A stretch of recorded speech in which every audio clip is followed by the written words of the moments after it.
шырылдап, безі қаққан балапандай, нәр сұрап, тіршіліктен бала таңдай, жатқанда жайлыбең астына кеп, жөргігім кең мекенім алақандай, толғантқан күні түні бала қамы, ананың секілдені балақаны, жатып ең жан басында жұмсақ боп, өмірден алғанда алғаш алақаны.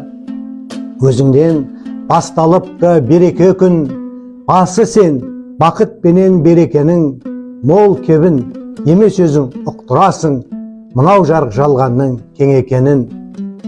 Қазақстанның халық жазушысы, көрнекті мемлекет және қоғам қайраткері, Қазақстанның еңбек ері Абыз Әбіш Кекілбаевтың 85 жылдығына орай бастау алған челленджді әріптестерім, Алматы қаласы Ақсақалдар кеңесінің төрағасы Беспаев Амангелді Дәнібекұлына, Шымкент қаласы Ақсақалдар кеңесінің төрағасы Рахымбердиев Орынбайға, Атырау облысы Ақсақалдар кеңесінің төрағасы Қоспаев Кеңес Темірұлына жолдаймын.